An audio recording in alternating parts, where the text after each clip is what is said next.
Action. Lakshmidevi అనగానే శుక్రవారం గుర్తుకు వస్తుంది.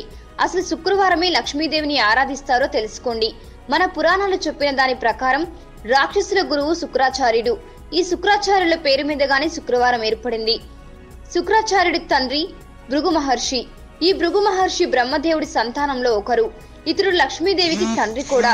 అందుకే లక్ష్మీదేవికి భార్గవి అని పేరు కూడా ఉంది. ఈ విధంగా లక్ష్మీదేవికి శుక్రాచార్యుడు సోదరుడు. అందుకే ఆమెకు శుక్రవారం అంటే ప్రీతికరమైనది. ఇకపోతే శుక్రవారం రోజున లక్ష్మీదేవిని ఎక్కువగా ఎరుపు, ఆకుపచ్చ రంగు వస్త్రాలను ధరించినట్లు చిత్రాలు మనం చూస్తూ ఉంటాము. ఎరుపు రంగు శక్తికి, ఆకుపచ్చ రంగు సాఫల్యతకు ప్రకృతి చిహ్నాలు. సదాచారం, సత్ప్రవర్తన లక్ష్మీదేవి ఆహ్వానాలు. ఇలా వీటితో ఆమెను శుక్రవారం నాడు ఆహ్వానించి పూజిస్తే సిరి సంపదలకు లోటు ఉండదు. మీకు ఈ వీడియో నచ్చితే ఒక లైక్ కొట్టండి, లేకపోతే కామెంట్ చేయండి. బట్ సబ్స్క్రైబ్ చేయడం మర్చిపోకండి.